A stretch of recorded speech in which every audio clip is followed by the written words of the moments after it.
Now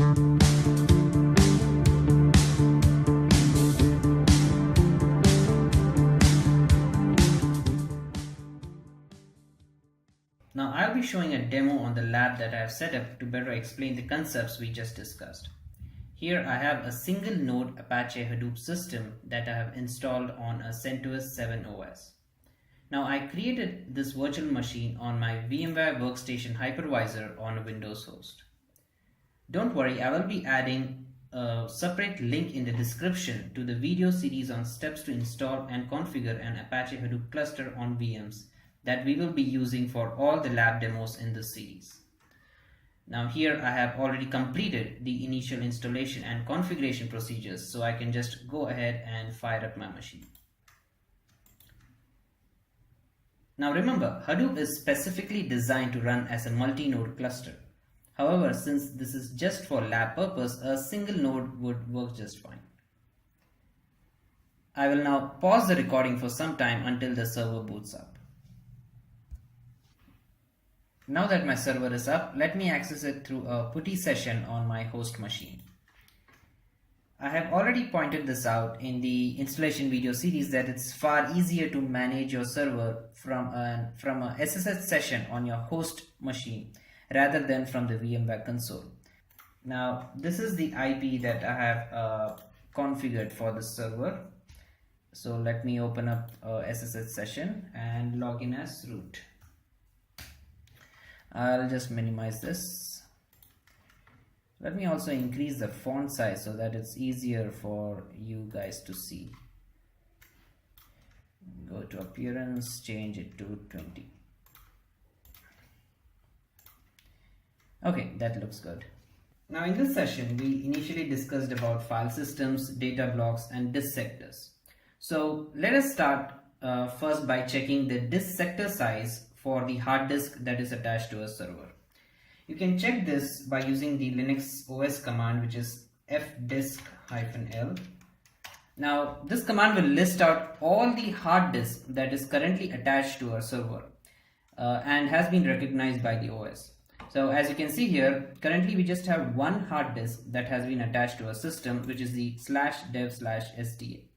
Now this is the naming convention used by Linux for storage devices. So the next hard disk that I will attach will have the name STB and so on. This is the size of the disk, and the disk contains these many sectors. The size of each sector is 512 bytes. Well, this is not surprising because, as I've already told, most of the hard disks that you will encounter will have their sector size as 512 bytes. Now these are the three partitions that has been created on this disk. The first partition, SDA1, is a boot partition, which you can see from the star. Well, this contains all the Linux kernel and grep files required for system boot. The second partition, SDA2, is the Linux swap partition. Now the swap is a Linux concept and I won't go into the details of this. However, for now just know that the OS considers this partition as an extension of RAM on the hard disk. The third partition, which is SDA3, is our main root partition. Now this partition has been mounted on the root directory, which you can check by the df-h command. You can see that the SDA3 has been mounted on the root partition, on the root directory. So this is the mount point, which is root, and this is the partition. Now remember, I told you that you should have separate partition or disk for Hadoop data, and it should not be shared with your user or other OS data. Well, since this is just for lab purpose, I haven't done any of that. So we just have one partition, which is the SDA3 mounted on root, where we will be storing all of our Hadoop OS as well as other user data. Now remember that the hard disk SDA is not an actual hard disk, but a virtualized hard disk. Since this is a virtual machine, this is a virtual storage provided by our VMware hypervisor. However, for all practical purpose, this will behave just like any other hard disk. Now next, let us check what is the file system that we have used on this partition or used to format this partition. Well, to check that, you can use the mount command, or you can check the file etcfs tab. Well, the mount command will list all the partition along with their mount point and the type of file system that has been used. This will be a long output, since it will also list out all the temporary file systems that has been mounted by the OS. Since we don't need all those, I will truncate the output to just search for SDA3 partition.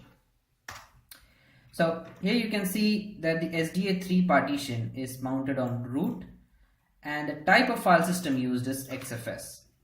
Now these are the mount options. Again, these are Linux concepts and I won't go into the details of these.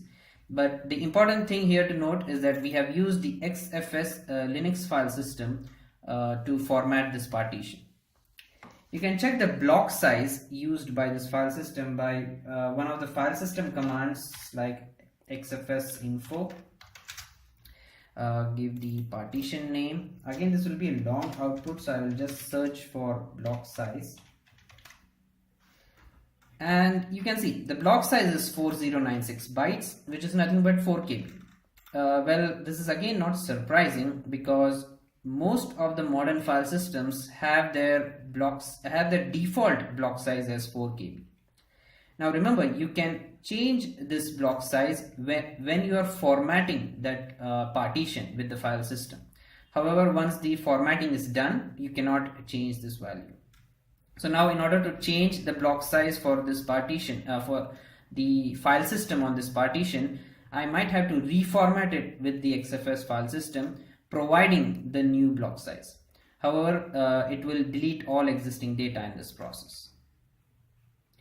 Now you can understand how the file system and the disk sectors work. So if I want to save a file on root, so it will be saved using this XFS file system. Now the XFS file system will break that file into block sizes of 4 KB, and each of these blocks will then be stored on the disk as continuous series of 512 bytes sectors. Now that we have discussed about file systems, data blocks and disk sectors, it's time to add the next layer of abstraction, which is HDFS. Now before I launch HDFS on the system, let me switch to the Hadoop application user, which I have specifically created to manage Hadoop on the system. So you can see here that I have switched from root to hdpuser. Now I can go ahead and launch HDFS using the script start-dfs.sh. This script is provided by the Hadoop installation package. Remember, I have a separate video series for installing and configuring Apache Hadoop on virtual machines.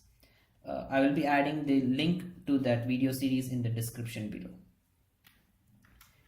You can see that the script is launching the various components of HDFS. Remember, I told you that HDFS is just an abstracted interface. Internally, it is made up of various components like the name node, data node, etc. Here you can see that it has launched the name node, the data node, and the secondary name node. Now I will be discussing each of these components in detail in the next session. For now, I just want to show you guys HDFS and how you can interact with it. Remember I told you that the components of Hadoop are basically launched as Java process on the server. You can check this by the jps command, which will basically list out all the JVMs currently launched on your system. So you can see the name node has been launched, the data node has been launched, and the secondary name node has been launched. These are the process IDs for each of these Java process. Now, even though the JVMs have been launched, it doesn't mean that the HDFS is operational yet. It usually takes some time before the HDFS is fully operational. You can check this from the Namenode Web UI. Let me first check if the WebUI is up or not. I will check this using the netstat-an command. This command is a Linux OS command and will list out all the ports that is currently in listen state or established connection established state on the server. I will just search for the 50070 port number, which is the default Namenode HTTP port. These port and the configuration, other configuration parameters have been included in the installation video series, so you can go and check that out. Currently there is no output, which means the WebUI is not yet operational, so we might have to wait a few minutes. Let me pause the recording till then. Now, as you can see, my server has started listening on the 50070 port number, which is the Namenode HTTP port. This means at least my Namenode Web UI is up. Now, remember that each of these components, that is the name node, data node, and the secondary name node, would actually run on separate nodes or servers in any production Hadoop cluster.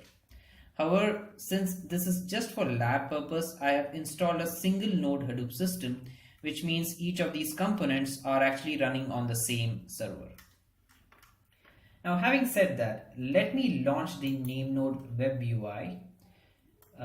First, I will launch a browser on my host machine, put the server IP followed by the port number. So my server IP is 192.168.10.143 followed by the Namenode HTTP port number, and let me press enter. Here you go. Now this is the Namenode Web UI. I will be talking a lot about the Namenode Web UI and its various features in the next session, when I'll actually complete the topic on Namenode. However, for now, I just want to show you the overview of your DFS or your Hadoop file system, which you can see here. The configured capacity, it shows as 25 GB, and out of which the DFS has used only 8 KB, or it's nearly 0%. I had formatted this file system and created a fresh one just before we started this lab. So right now there is no data stored in the HDFS whatsoever. Now you can see the non-DFS used is 4.18 GB.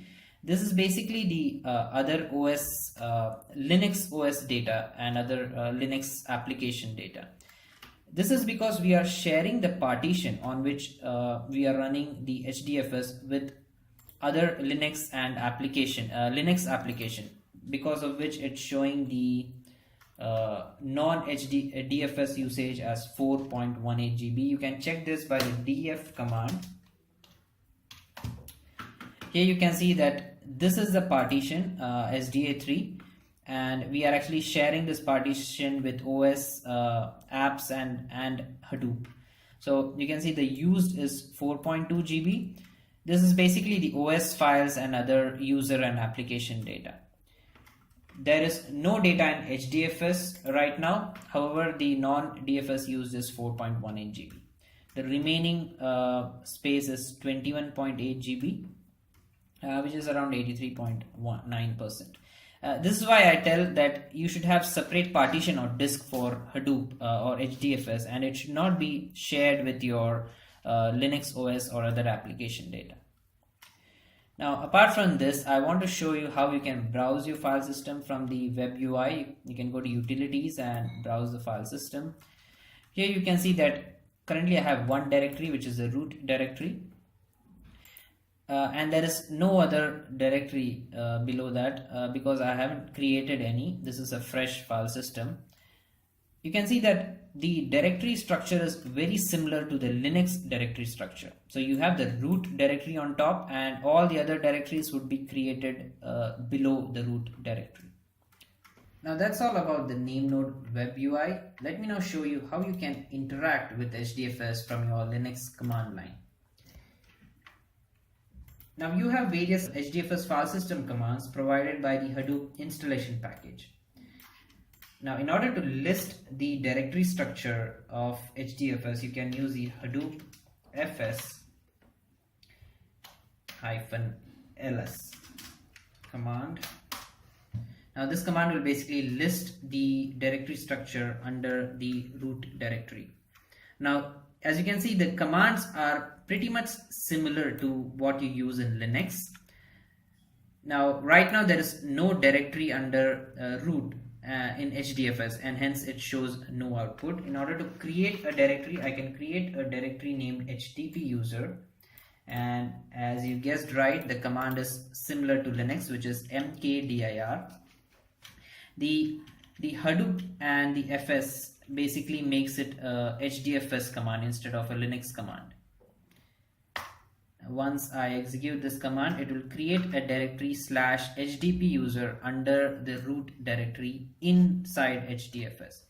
Now remember, these commands are for HDFS and not the Linux file system. So if I list the HDFS now, you can see the hdpuser created under the root directory. Here you can see the same will be visible from the Namenode Web UI as well. You can go to utility, okay, browse the file system.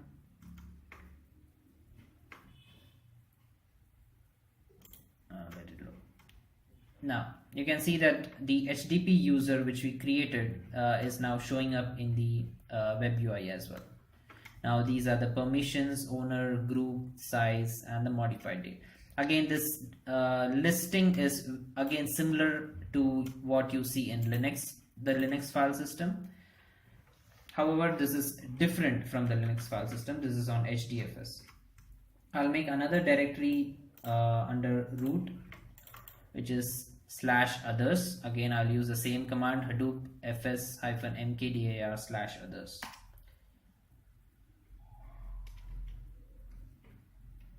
Again, let us list using the ls command, and you can see the two directories that we just created.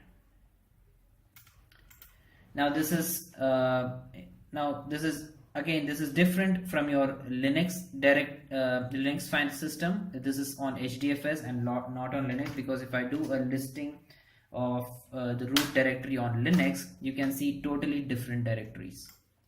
So there is no hdpuser or others here, because this is on the HDFS and this is on your Linux file system. So you can see how the HDFS is actually running on top of your Linux OS file system. Now I'm going to show you how you can copy a file from your OS file system onto the HDFS. I have saved a random text file under the directory home hdpuser. So here is the file, random text file.txt. I have created this file which contains a lot of gibberish text, which actually makes no sense. You can just see a sample here. So you can see this is the content of the file. It's a very long file. Let us check the size of the file. I think it's around 9 MB. Yeah, that's right. So it has 9.3 MB of data in it, which is basically some random text. Right now this file is on your OS file system. Now I'll show you how you can copy this file from your OS file system onto the HDFS. In order to do that, you will have to use the command put. So let me write hadoop fs-put. The path on the OS file system, which is home hdpuser, and the file name, and then you need to mention the path on HDFS. So let us save under hdpuser directory. This is the directory we just created. So let us save under that directory with the name testfile1.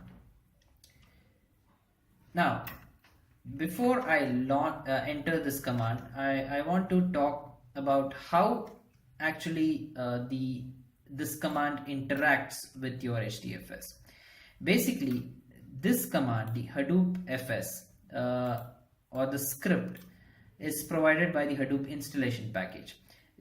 When I execute this command, it basically launches a client Java program that executes this instruction on HDFS. So basically there's one more Java program that is launched, which is a client Java program, and it will pass on this instruction to HDFS to be executed. In order to prove this, let me launch another terminal.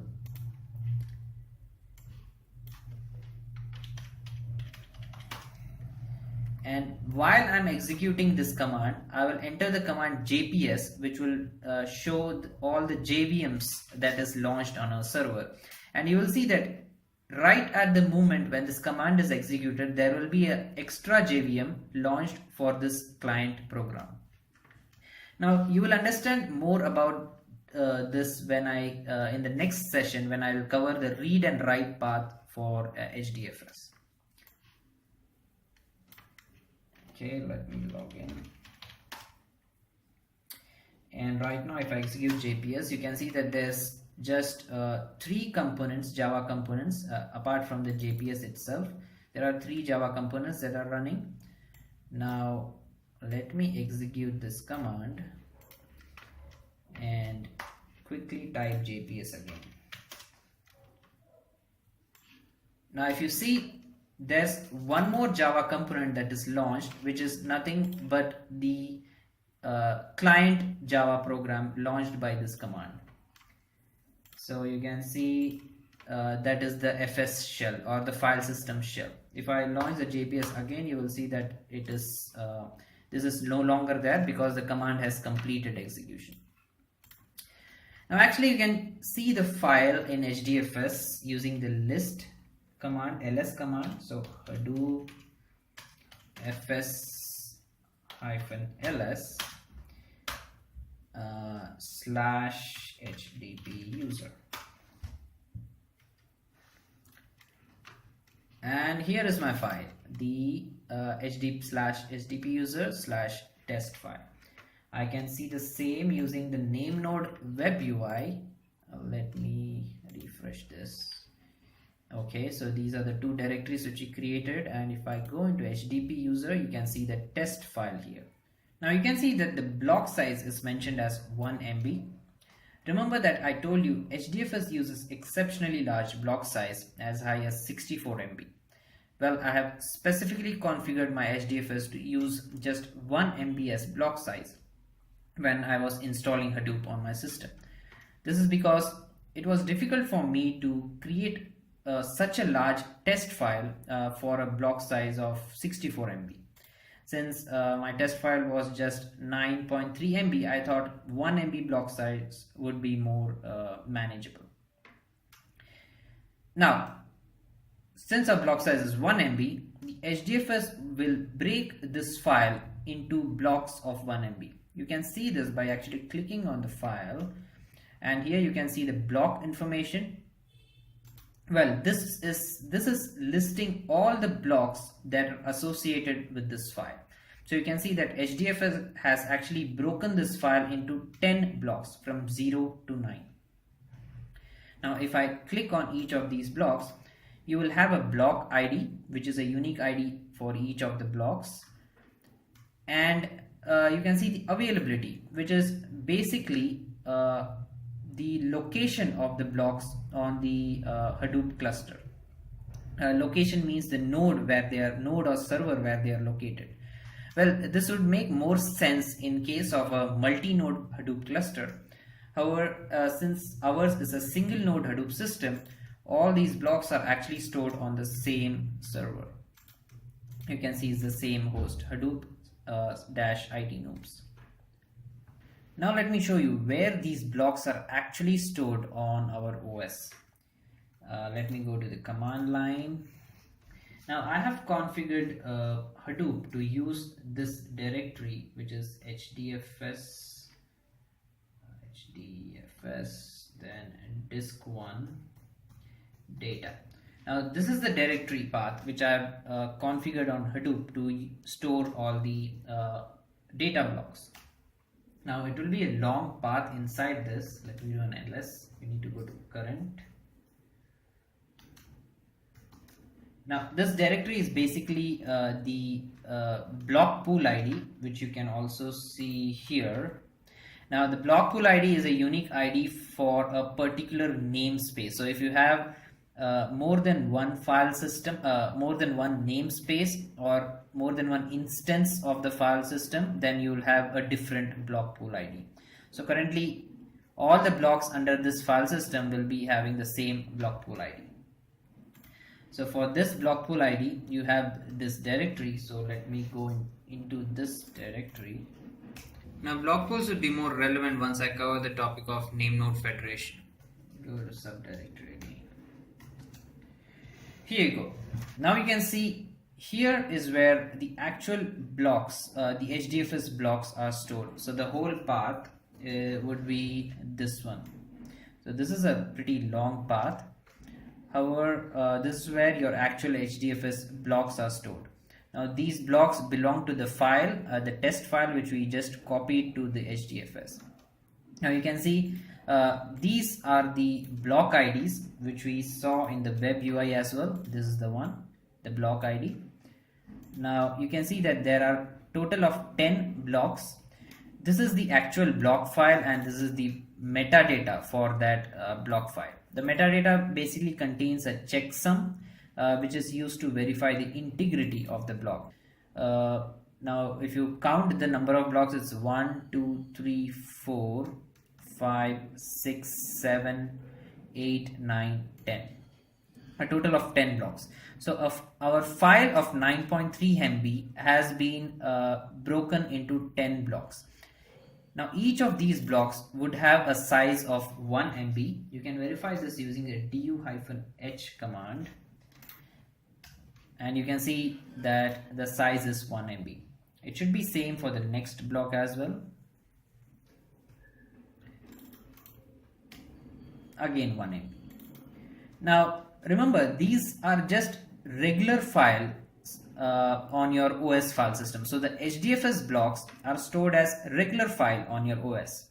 I can actually open this file using the OS command like less, or okay, this will be a large file. So let me use the tail, which will just show the few last lines of this file. So tail hyphen say 20 lines. If I open this file, you can see this is just the same random text file which I showed you before I copied it to the HDFS. However, in this case, it has been broken into 10 blocks. So now HDFS will break these files exactly at 1 MB. So it won't care about the fullness of the word. So you can see here, one of the word has been broken into half. So the S is here, the other half would be in the next block. Let me do an ls again.